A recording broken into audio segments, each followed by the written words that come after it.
Aksi unjuk rasa jilid 2 oleh DPC GMNI Sukabumi Raya digelar di depan gedung Balai Kota Sukabumi Kamis siang 19 Juni 2025. Dalam aksi ini massa bahkan menyegel gedung Balai Kota sebagai simbol kemarahan terhadap pemerintah Kota Sukabumi yang dinilai abal-abal dalam mengambil kebijakan. Mereka menyoroti kebijakan pengangkatan tim percepatan komunikasi pembangunan dan tim penasehat. GMNI menilai pembentukan tim tersebut bertentangan dengan instruksi BKN karena dibiayai APBD dan tidak memiliki dasar hukum. Lebih parah lagi, struktur tim ini dinilai penuh kepentingan pribadi. Dengan adanya rangkap jabatan, hubungan keluarga, bahkan melibatkan adik dari Wali Kota Sukabumi sendiri. Bagaimana pembentukan tim komunikasi percepatan pembangunan dan juga tim penasehat yang dimana itu sudah melanggar prinsip-prinsip yang dimana legal dan formalnya.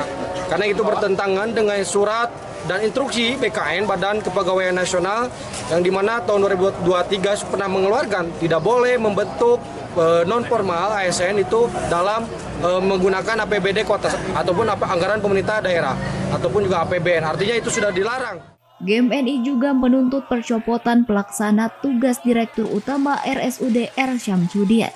Menurut mereka, sosok tersebut pernah menjabat Wakil Direktur Keuangan saat diduga terjadi praktik korupsi di internal rumah sakit milik pemerintah Kota Sukabumi itu di tahun 2023 lalu. Tadi di Balai Kota kami sudah menyampaikan apa yang menjadi tuntutan kami sebagaimana aksi yang pertama. Ketika itu kami menuntut mencopot Dirut RSUD Syamsuddin, PLT Dirut RSUD Syamsuddin karena kita sudah menduga bagaimana terjadi korupsi di tahun-tahun sebelumnya, temuan Badan Pemeriksa Keuangan ketika itu melakukan adanya kerugian negara di BLUD Syamsuddin itu ketika itu 9,9. Artinya ketika itu PLT itu menjabat Wadir Keuangan, ini menjadi PLT.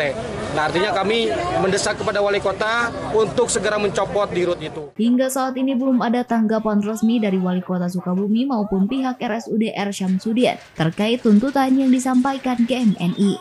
GMNI mendesak aksi serupa akan terus berlanjut bila pemerintah Kota Sukabumi tidak segera memberikan jawaban nyata atas tuntutan mereka. Dari Kota Sukabumi, Sofwan Julfikar, Tim Liputan MGS TV melaporkan.